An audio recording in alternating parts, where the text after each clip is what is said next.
The iPad has always had this identity crisis. Is it just a huge phone? Is it supposed to replace your laptop? Well, it turns out the answer is kind of neither. So today, we're going to dig into what the iPad has actually become, a really powerful tool that's built on some pretty critical trade-offs. Let's get into it. I mean, think back to when it first launched. The iPad promised to be this magical device for everyone, a whole new way to work, to create, to play. But that massive vision, it sets some incredibly high expectations.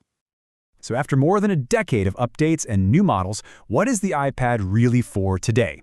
That is the big question, and it's exactly what we're here to answer. All right, let's get right to it. Let's try to define the iPad's modern identity. Not what Apple's marketing says it could be, but what it actually is for people who use it every day. And here's the key takeaway right up front. The iPad is not a one-size-fits-all computer anymore. It's evolved. It's now this highly specialized tool that is absolutely brilliant for certain things, but it asks its users to make some pretty significant compromises. Let's take a look at who's making those trade-offs work. First up, the creatives. To understand this, we're going to dive into the experience of a professional artist, Christopher Cant, who actually uses the iPad Pro as his main workstation while he travels the world. And for him, after years of searching for that perfect portable setup, the iPad Pro was a total game changer. He said it was finally the device he'd been looking for. It had the power, it had the portability, it just hit that sweet spot. But how? Well, a huge piece of the puzzle is the hardware. Kant points out that the Apple Pencil is thin, it's comfortable, it feels like holding a real pencil. And that might sound like a small thing, but it's a huge deal compared to the often wider, tapered styluses from competitors like Wacom. It just means you can draw for hours without discomfort. But here's where we run into one of those trade-offs. To work on these massive, super high-resolution art files without the iPad slowing to a crawl, Kant has to use a specific workflow. He actually starts his sketches at a much lower resolution, which keeps the digital brushes feeling snappy and fast. Then only when he's ready for the final render does he scale the whole thing up to its massive final size. It's a clever workaround, but it's still a workaround for the hardware's limits. Okay, let's switch gears completely. We're going to go from the artist studio to a totally different world, the college lecture hall. More and more students are ditching paper notebooks for an iPad, and the reason why goes way deeper than just simple convenience. See, it's not just about having fewer notebooks to carry. There's real science here. Research from Professor Danny Oppenheimer at Carnegie Mellon shows that the physical act of handwriting, something the iPad and Apple Pencil are amazing at, actually helps you learn better. It forces your brain to process the information and put it into your own words.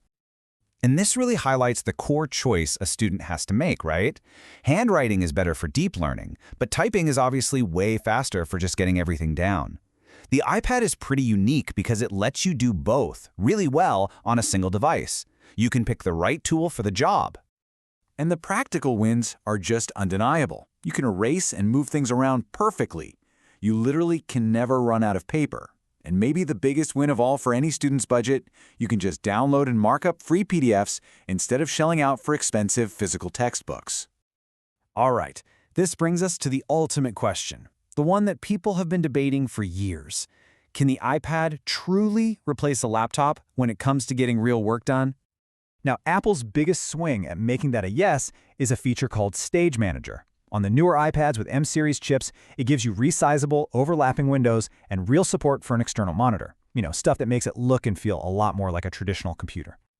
But the reality, according to power users like Kant, is a lot more complicated. He calls iPadOS a really strict operating system.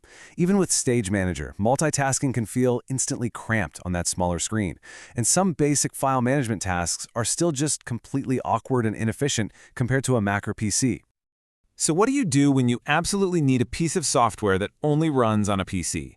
Well, for many pros, the answer is cloud computing. They use a service like Amazon Workspace to basically stream a full Windows desktop right to their iPad screen. It's an amazing workaround that gives you incredible flexibility, even if it does come with a tiny bit of lag. So let's say you've heard all this and you've decided, okay, the iPad's trade-offs work for me. Which one should you actually buy? Well, the answer is not as simple as just looking at the sticker price. There are some really important hidden things to think about. Okay, here's a pro tip that most people miss. When you upgrade from that base 64GB model, you're not just getting more storage space, you're getting a much faster device. Tests from the channel MaxTech show that the read and write speeds nearly double. That means everything from opening apps to saving files just feels snappier. And that base storage, it can become a real problem really fast. Max Tech said his daughter's 64-gig iPad became a nightmare to manage. It got so full she couldn't even install basic system updates. So that Heaper model might actually cost you a lot more in frustration down the road. And the costs just keep adding up. This is the real-world breakdown from Christopher Cant. The iPad Pro and Apple Pencil alone were over $1,600. Then you add another $250 for essential accessories, a keyboard, a mouse, a stand. And that's before you even get to the monthly subscriptions for Pro apps, cloud storage, and insurance. When you add it all up, the actual upfront investment to get a professional iPad setup is closer to $2,000. That is a serious commitment, and it's a world away from that entry-level price you see advertised.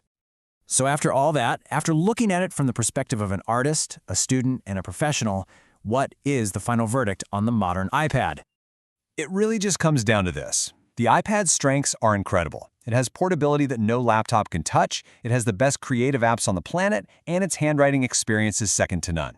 But those strengths come attached to some equally significant trade-offs: a limiting operating system, multitasking that can feel cramped, and a surprisingly high total cost to get the full experience.